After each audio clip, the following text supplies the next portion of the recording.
जब भी भारत में कोई मुसलमान विरोधी आंदोलन चलेगा तो लिख लेना, स्टैम्प पेपर पर लिखवा देता हूं, लिख लेना ये SC ST OBC के विरोध में। जो मुस्लिम विरोधी आंदोलन भारत में चलेगा वो मुस्लिम विरोधी आंदोलन नहीं है। अगर है तो दूसरे नंबर पर है, पहले नंबर पर SC ST OBC।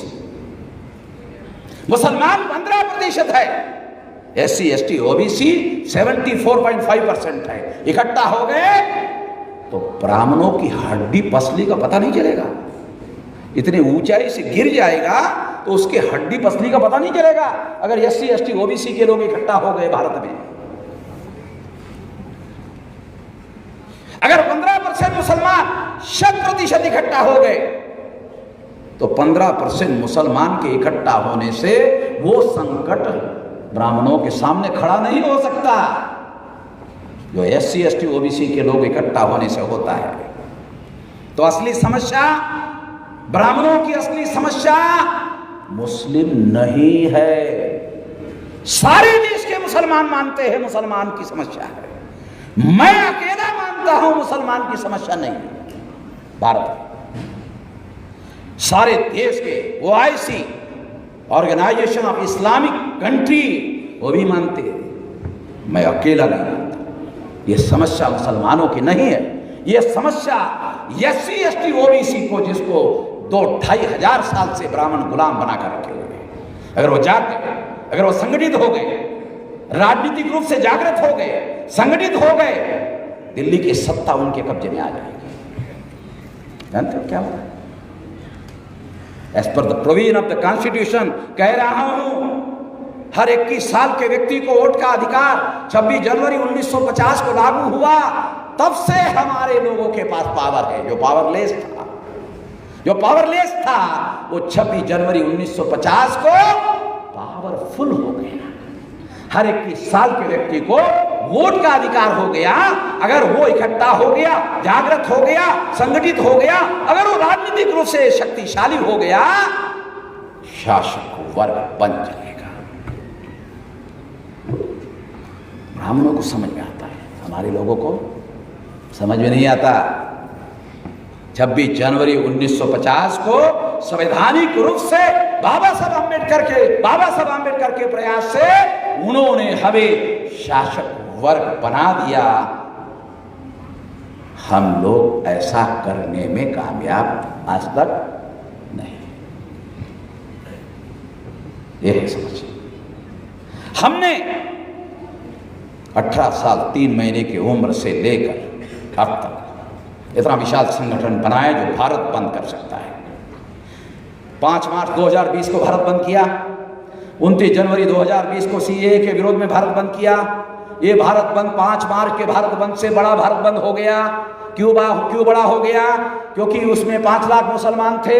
मुसलमानों ने सोचा, नरेंद्र मोदी ने पार्लियामेंट में कानून पास किया, ये कानून केवल आसाम में लागू नहीं होगा, ये कानून भारत में लागू होगा।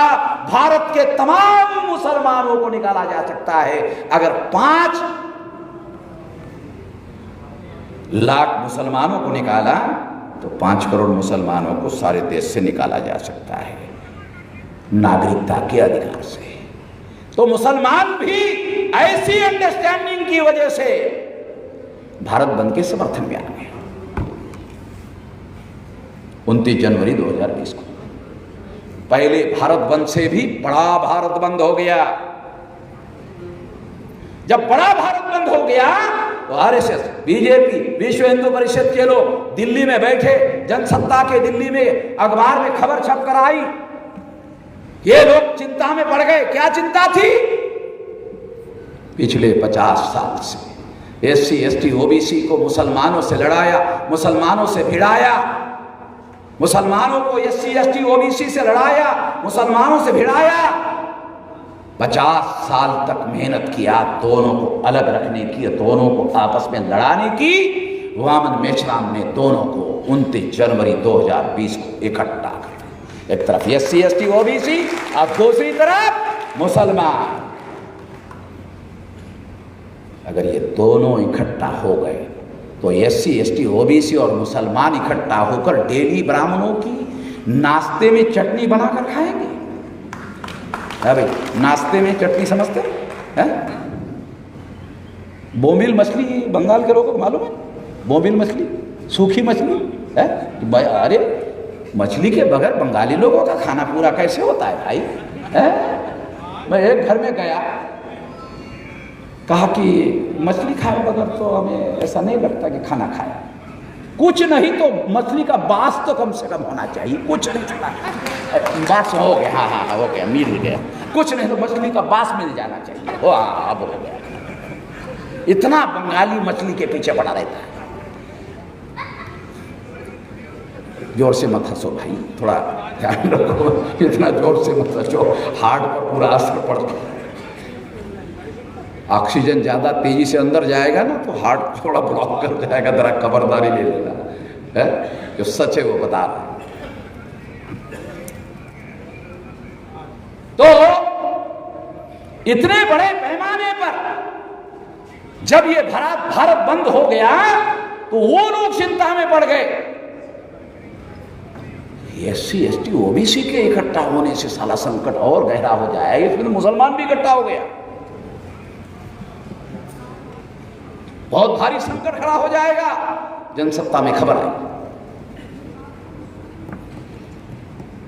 क्या करे क्या करे क्या करे, ये नहीं बोलता था फकीर जी।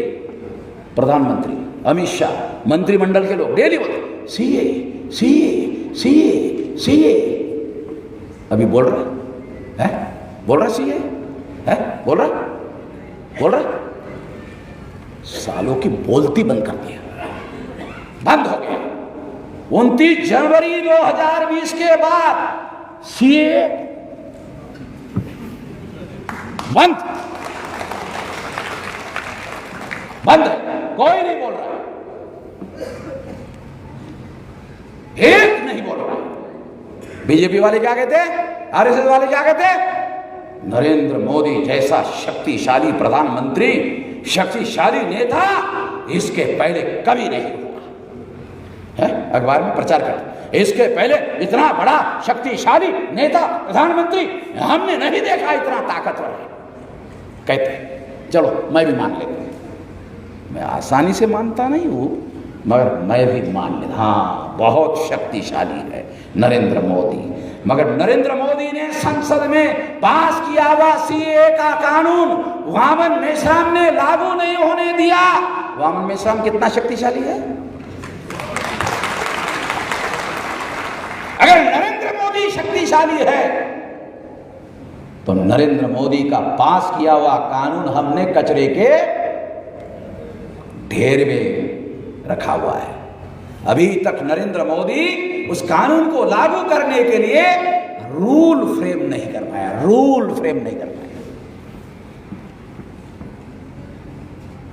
कैसे लागू करेगा? एक भारत पंथ के बाद की बात है। एक आदमी ने होम मिनिस्टर अमित शाह को RTI में पूछा कि 19,48,000 लोगों का आपने नागरिकता के अधिकार से वंचित कर दिया था, अब कितने लोग बच गए? अमित शाह ने लिख कर दिया 1006, बाकी सबको नागरिकता दे दिया।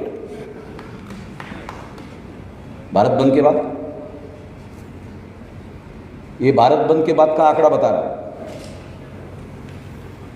क्यों दिया? क्योंकि मैंने पूछा था RSS के, बीजेपी के प्रधानमंत्री को पूछा था सवाल। क्या सवाल पूछा था? तुम शेड्यूल कास्ट के लोगों को हिंदू कहते हो, शेड्यूल ट्राइब के लोगों को हिंदू कहते हो, OBC के लोगों को हिंदू कहते हो, तुम ही कहते हो ना ये हिंदू है, फिर कैसे निकाल दिया? ये घुसपैठी है। इनको तुमने 14,48,000 SC ST OBC को निकाल दिया। तुम ही कहते हो ना SC ST OBC के लोग हिंदू हैं, कैसे निकाला? भाजपा के सदस्य बनना है तो शेड्यूल कास्ट के लोग हिंदू हैं, भाजपा के सदस्य बनना है आदिवासी हिंदू है, भाजपा के सदस्य बनना है OBC हिंदू है। भाजपा को चंदा देना है, SC ST OBC हिंदू है? मुसलमान को फसाद में मारना है, SC ST OBC हिंदू है। SC ST OBC के अलावा मुसलमानों को नहीं मार सकते। हमारे लोग कहते हैं तुम बढ़िया क्वालिटी के हिंदू हो, क्यों? कुछ तो हमारा आदमी भोला आदमी है, पूछता क्यों? नहीं, तुम ही मुसलमान को मार सकते हो, हम नहीं मार सकते, इसलिए तुम बढ़िया क्वालिटी के हिंदू हो। क्यों बढ़िया क्वालिटी के? तुम मुसलमान को मार सकते हो। हमारे लोग पूछते हैं फिर मरने के बाद हमारा स्वर्ग का क्या होगा? बोला गारंटी से तुम्हारा स्वर्ग पक्का हो गया, नरक में नहीं जाओगे। एक मुसलमान को मारा, तुम्हारा स्वर्ग का टिकट पक्का हो गया, कोई ब्राह्मण बीच में नहीं आएगा। गधे की औलाद हमारे जो लोग हैं, उनको ये चिंता नहीं है कि इधर हमको 2 टाइम की रोटी नहीं मिल रही है। हमारे लोगों की चिंता क्या है? मरने के बाद क्या होगा? अबे गधो, उसको चिंता क्या है? मरने के बाद क्या होगा? नरक में जाएंगे कि स्वर्ग में जाएंगे? दिल साले 10 बाय 10 का झोपड़पट्टी में रहने के लिए घर नहीं है, नगर पालिका में रजिस्टर किया हुआ घर नहीं है, उसकी कोई चिंता नहीं है।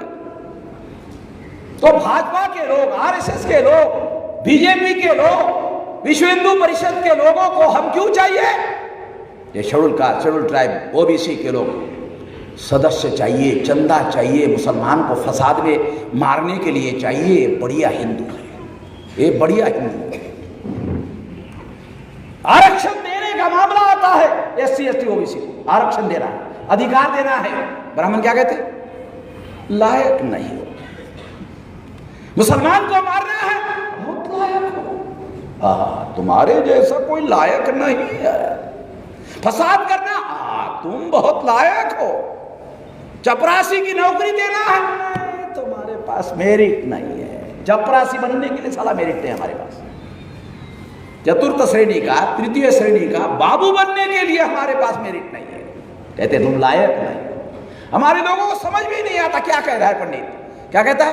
लायक नहीं हो।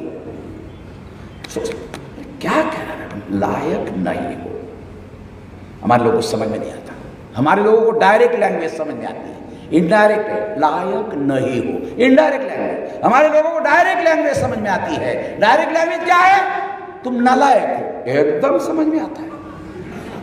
हमारे लोगों को एकदम समझ में आता है। अरे साला गाली दे रहा है, नालायक बोल रहा है, जल्दी समझ में आता है। उसी को कहो नहीं तुम लायक नहीं हो।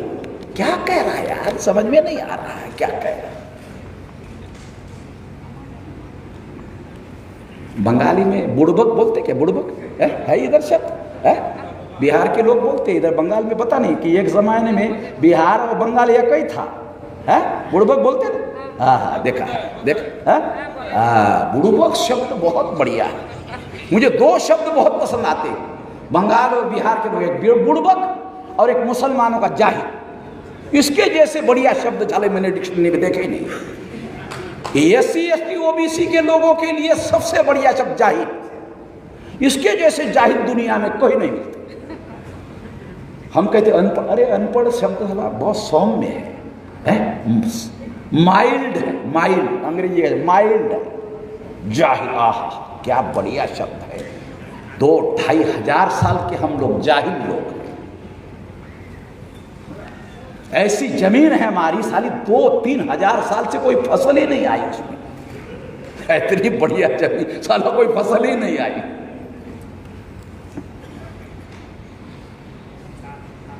तो जो बात मैं आप लोगों को समझा रहा हूं, बता रहा हूं, समझाने की बात कर रहा हूं, वो लोग हम लोगों को जब अधिकार लेने का मामला आता है तो हमें हिंदू नहीं कहते, कहते तुम लायक नहीं हो, तुम नालायक हो। मुसलमान को मारना है तो बहुत लायक हो, फसाद करना है तो बहुत लायक हो। यानी हम लोग उनको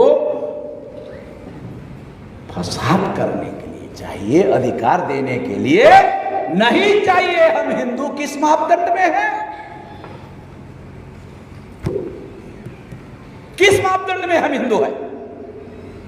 मैं बंगाल के लोगों को पूछता हूं, जो लोग बांग्लादेश से दुखी होकर भारत में आए, वो मुसलमानों को बहुत सारी बातें कहते रहते हैं। मैं उनको कहता हूं, अरे तुम्हारे इस विरोध की वजह से ब्राह्मण तुम्हारा इस्तेमाल करते हैं, यूज एंड थ्रो। अंग्रेजी में कहावत है, यूज एंड थ्रो। यूज करते हैं, थ्रो करते हैं।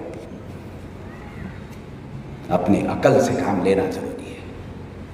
अपने फायदे का, नुकसान का कैलकुलेशन करके हम लोगों को अपना स्टैंड लेना चाहिए कि इससे हमको फायदा हो सकता है, किससे हमको नुकसान हो सकता है। अगर तुम केवल मुसलमान विरोधी भावनाएं रखोगे तो तुम्हारा ब्राह्मण इस्तेमाल करेगा,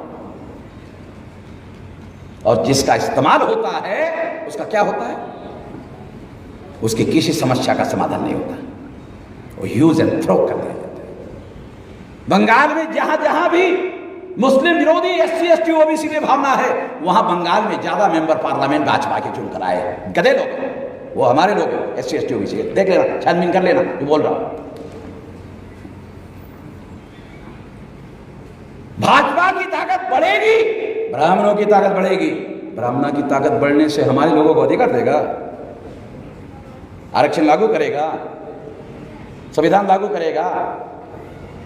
एक कार्यक्रम चल रहा था दिल्ली में, नरेंद्र मोदी ने संविधान की कॉपी रखा, ऐसे कार्यक्रम में भाषण देने के पहले टीवी पे दिख रहा था, ऐसे संविधान की कॉपी रखा, भाषण देने के पहले यहां आया और संविधान को जैसे साल का धर्मशास्त्र है। अबे संविधान धर्मशास्त्र नहीं है, धर्म ग्रंथ नहीं है, देश को संचालित करने का शास्त्र है। उस पर मस्तक नहीं टिकाया जाता, अमल किया जाता। अमल कर, अमल साला थैले भर का। गधों की औलाद हो।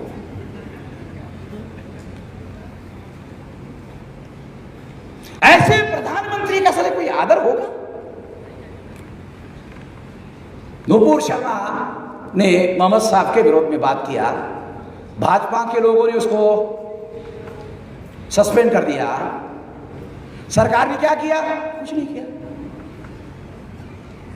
हमारे लोगों को, बहुत सारे लोगों को समझ में नहीं आता। पार्टी ने सस्पेंड किया, सरकार ने क्या किया? कुछ नहीं किया। सरकार को क्या करना चाहिए था? FIR दाखिल करना चाहिए था, बराबर है? सरकार ने क्या किया? कुछ नहीं किया। पार्टी ने निलंबित किया, अरे तो पार्टी की कार्रवाई हुई, सरकार की कार्रवाई क्या हुई? सरकार को FIR दाखिल करना चाहिए था। उसने कंप्लेंट दाखिल किया, नवीन कुमार जिंदाल ने और नुपुर शर्मा ने, कि हमको धमकियां आ रही है।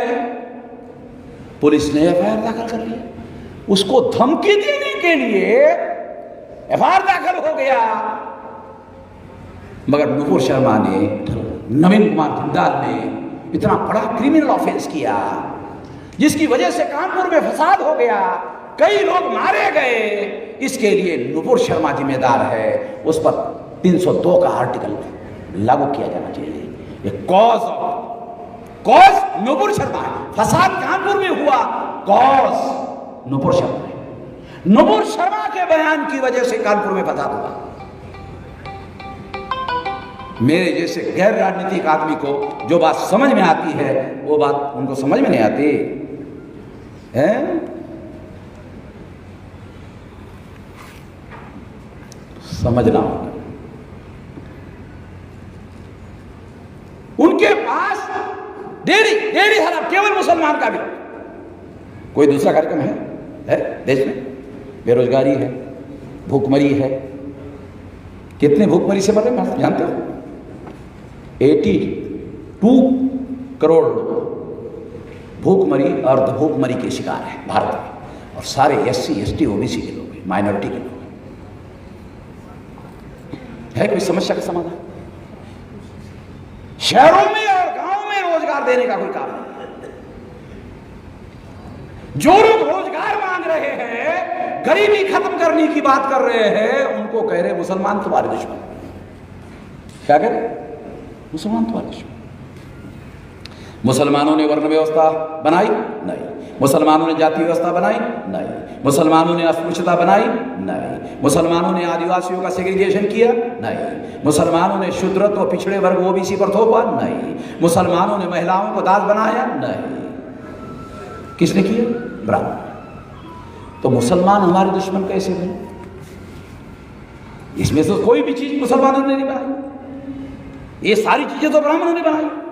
जिस व्यवस्था की वजह से हम गुलाम हैं आज भी, वो व्यवस्था बनाने का काम मुसलमानों ने नहीं किया। जब मुगल भारत में आक्रमण करने के लिए आ रहे थे तो भारत के ब्राह्मणों ने मुगलों को आमंत्रण दिया, आ जाओ। और मुगल और ब्राह्मणों ने बुद्धिस्ट विहारों को तोड़ा। मुगल और ब्राह्मणों ने मिलकर तोड़ा, और तोड़ने के बाद ब्राह्मण और मुगलों ने क्या किया?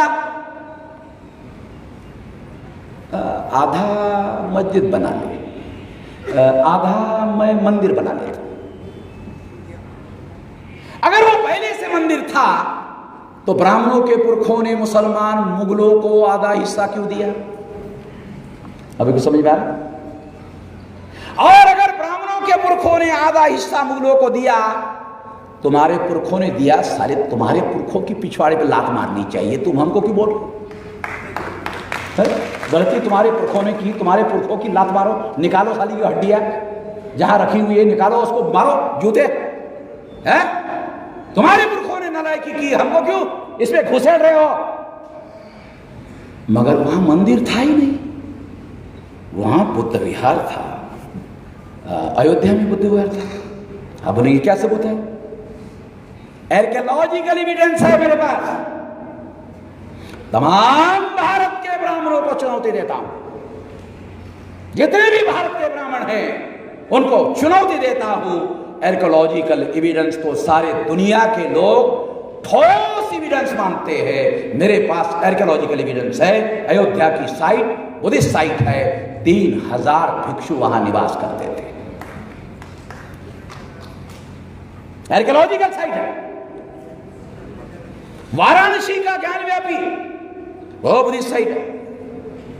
मथुरा का वो बुद्धिस्ट साइट है।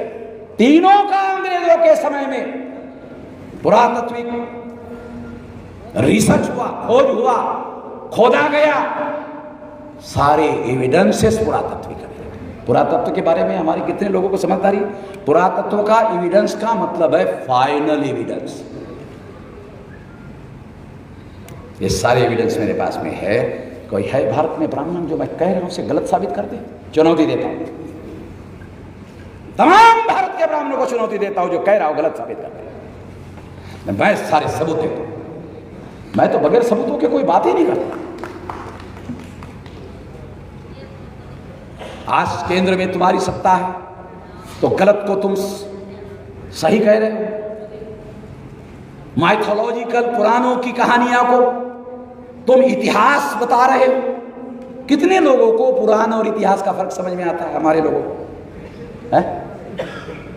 कितने हमारे लोगों को पुराण और इतिहास का फर्क समझ में आता है? पुराण में माइथोलॉजिकल कहानियां है तो कोई सबूत नहीं है। इतिहास इतिहास होता है, उसका सबूत होता है। माइथोलॉजी को, काल्पनिक कथाओं को सच कह रहे हो। तुम्हारी केंद्र में सत्ता है, सुप्रीम कोर्ट में तुम्हारे जज हैं, तुम कल्पनाओं को ऐतिहासिक कह रहे हो, तुम्हारी सत्ता है। कल 10, 20, 25 साल के बाद दिल्ली में हमारी सत्ता आएगी। अरे क्यों नहीं आएगी? 1885 को कांग्रेस ने आज़ादी का आंदोलन शुरू किया, 15 अगस्त 47 को आज़ादी मिली, 63 साल में आज़ादी मिली, हमको भी मिलेगी। जब हमारी भी दिल्ली में सत्ता आएगी तो तुम्हारे राम मंदिर का क्या होगा? फिर मैं खोदने का आदेश दूंगा। तो समझ में आ रहा है? बोलो सर, पंडित बोलो, बोलो जो बोल रहा हूं मैं, गलत बोल रहा हूं? तुम्हारी सत्ता है, तुम भले झूठ को सही कह रहे हो, तो कल हमारी सत्ता आएगी, हम बोलेंगे सच। सारे देश भर में ऐसे होता नहीं। मेरा आवाज तो साला नहीं, आप लोगों को आवाज आ रही है? माइक बंद कर सकते, साला मेरा गला तो दबा दिया।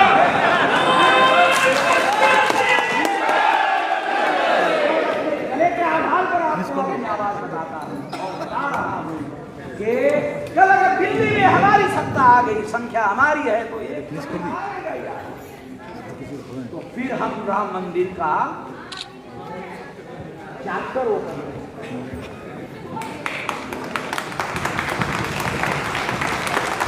लोग बोलेंगे कैसे? अरे तुम्हारी सत्ता है, तुम ओपन कर रहे हो, तो हमारी आएगी तो हम भी ओपन करेंगे।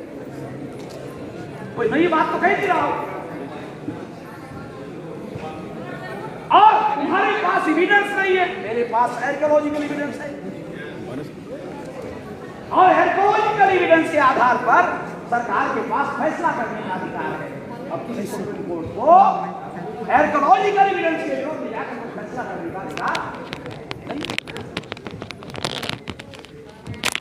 लड़ी जाएगी और इसलिए ये हमारे आजादी की लड़ाई है, ये मैं कह रहा हूं। SC ST OBC के लोग किसी मापदंड में हिंदू नहीं है।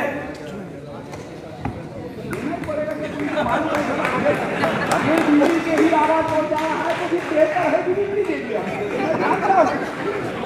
इन लोगों का जवाब मेरे पास ही है, साला भारत में किसी के पास है नहीं है। इनकी समस्या का जवाब केवल मेरे पास है।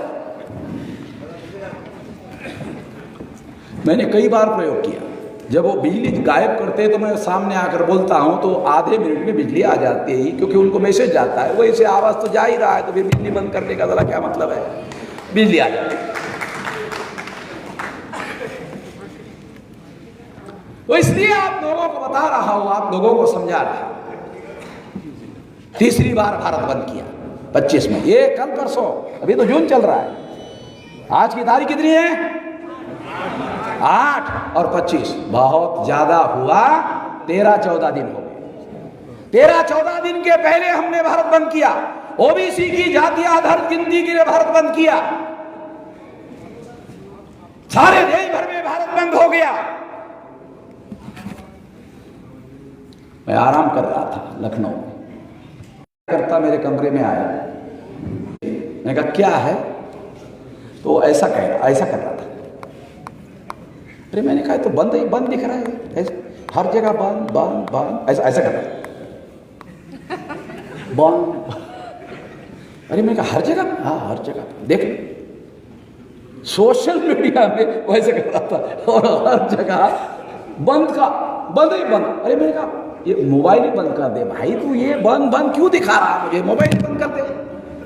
कहा हर जगह बंद ही बंद है, वो मुझे दिखा रहा था, वो सारे देश भर में बंद बंद। अभी तो छोटा बंद हो गया, ये जो बंद है ना, ये छोटा बंद हो गया। एक समय 10 साल में आएगा, 10 साल में 20 बार भारत बंद करेंगे, 10 साल में 20 बार भारत बंद, 6 महीने में 1 बार भारत बंद, 10 साल में 20 बार भारत बंद। भारत का कोई SC ST OBC का आदमी नहीं बचेगा जिसको ये मालूम नहीं होगा कि उसकी लड़ाई नहीं लड़ी जा रही है। सबको मालूम हो जाएगा उनकी लड़ाई लड़ी जा रही है। जब उनको मालूम हो जाएगा उनकी लड़ाई लड़ी जा रही है, तो वो उस लड़ाई के साथ खड़े हो जाएंगे, और जब खड़े हो जाएंगे हमारे लोग, तो हमारी समस्या का जैसा चाहे वैसा समाधान होगा। कोई हथियार उठाने की जरूरत नहीं है। जिनको गोली चलाना आता है उनको गोली चलाने की जरूरत, हमारे लोगों को गोली चलाना नहीं आता। बोली समझ, एक होती गोली, तो हमारे लोगों को बोलते हैं जल्दी हो जाता है गोली से। एक आदमी मर जाता है, 10 खड़े हो जाते हैं, समस्या का समाधान होता नहीं। अगर आप जन आंदोलन को खड़ा कर दो, फाइनल तमाम हो जाता है, समस्या का समाधान हो जाता है। तो आपको क्या करना है? जिले में काम कर रहे हो तहसील में जाओ, तहसील में काम कर रहे हो ब्लॉक में जाओ, ब्लॉक में काम कर रहे हो ग्राम पंचायत में जाओ, ग्राम पंचायत में काम कर रहे हो गांव में जाओ। हमारे लोगों की संख्या करोड़ों संख्या गांव में निवास करती है और गांव के लोग भुक्तभोगी है। हम शहरों के लोग किताब पढ़ते हैं, किताब पढ़ने से बात हमको समझ में आती है। गांव के लोग किताब नहीं पढ़ते हैं, उनको जाके समझाओ आधा घंटा तो क्या कहते गांव के लोग मालूम है? हाँ समझ में आ गई, बताओ करना क्या, क्या बोलता है? हाँ आगे समझ आ, बताओ करना क्या है। क्योंकि वो किताब नहीं पढ़ते, डेली उनके साथ अन्याय होता है, ज्यादा समझाने की जरूरत नहीं है, जल्दी समझ में आता है, इसलिए बोलता है बताओ करना क्या है। शहर का आदमी हमारा SC ST OBC का, उसको समझाओ आधा घंटा 1 घंटा 1.5 घंटा, फिर वो 10 सवाल पूछता है। शहर का पढ़ा लिखा किताब पढ़ा हुआ 10 सवाल पूछता है, 10 सवाल का जवाब दे दो तो भी पता नहीं चलता साथ देने वाला है कि नहीं देने वाला, ये आदमी साथ देने वाला है कि नहीं देने वाला है, पता नहीं चलता। अगले 6 महीने के बाद फिर मीटिंग करो, फिर वही 10 सवाल दोबारा पूछता है। मैं अनुभव की बोल रहा हूं, साथ नहीं देता। गांव में संख्या, इस शहर में 2% हमारे लोग, गांव में संख्या 98%। गांव के लोगों को तैयार करो और गांव के लोगों को सड़कों पर उतरने के लिए, जन आंदोलन करने के लिए तैयार करो। देखो समस्या का समाधान कैसे होता है। यही लोग तो नरेंद्र मोदी को दिल्ली में पहुंचाते ना, यही ना संख्या पहुंचाती है। ये कर रहा होगा जब SC ST OBC के लोग जागृत होकर, संगठित होकर इकट्ठा हो जाएंगे और अपने मकसद को पूरा करने के लिए जो संविधान ने उनको वोट का अधिकार दिया उसका उपयोग करेंगे या सड़कों पर उतरकर जन आंदोलन करेंगे, समस्या का समाधान हो जाएगा। जैसा चाहते हो वैसा हो जाएगा। ऐसा करना होगा। ऐसा करने के लिए अपने लोगों को समझाओ, अपने लोगों को तैयार करो, अपने लोगों को संगठित करो। बोल 85 कहने से नहीं होगा, जय मूल निवासी इधर दुर्गापुर में कहने से नहीं होगा, गांव में केवल बोल 85 जय मूल निवासी कहने से नहीं होगा। तैयारी करनी पड़ेगी अपने लोगों की। जैसे मैं जिंदगी भर 18 साल 3 महीने का था, तब से अभी 65 साल की तैयारी कर रहा हूं। अभी भी डेली ट्रैवलिंग कर रहा हूं, अभी भी डेली ट्रैवलिंग कर रहा हूं। हमारा आदमी एक दिन ट्रैवलिंग करता है तो बोलता है बदन दुखता है, एक दिन आराम करना पड़ेगा, CL लेता हूं। CL समझो, कैजुअल ले, बोलता आराम करना पड़ेगा एक दिन ट्रैवल करने से। डेली ट्रैवलिंग जवानी में भी करता था, 65 साल की उम्र में भी करता। हमारे दुश्मन वामन मेश्राम की टांगों को पीछे खींचने के लिए कुछ लोगों को लगाया। मेरी टांगे इतनी कमजोर नहीं है कि कोई भी साला ऐरिया गैरिया नत्थु खैरिया खींच लेगा। ऐरिया गैरिया नत्थु खैरिया समझते हो, है देसी मुहावरा है, तो कमजोर नहीं है ये। अब हमारा राम नाम सत्य करके ही खत्म करेंगे। और बंगाल में हरि बोल देश में राम नाम सत्य और बंगाल में हरि बोल करवाएंगे इन लोगों का, तब हमारी समस्या का समाधान है। और इसके लिए जन आंदोलन करना होगा। जन आंदोलन हमारे आंदोलन की सबसे ज्यादा बड़ी प्राथमिकता है। राजनीति में हस्तक्षेप का काम हो सकता है, मगर प्राथमिकता जन आंदोलन को निपटना होगा। तो जन आंदोलन से निपट सकते हैं, इसके लिए हम लोगों को तैयारी करना। इसके लिए आप लोग साथ सहयोग करोगे। इस आशा और विश्वास के साथ जो इतना बड़ा विशाल आंदोलन हमने खड़ा किया, ये सबूतों के साथ आपको बताया, काल्पनिक बातें नहीं है। ये भारत बंद करना कोई गली मोहल्ला बंद करना नहीं है, ये हमारी संगठित शक्ति, ये प्रैक्टिकल दिखाया हमने सिद्ध करके। आपको इसको आगे बढ़ाना है, बस इतना ही काम करना है। इतना हमने कर दिया, अभी आप करो, देखो कैसे नहीं होता। धन्यवाद।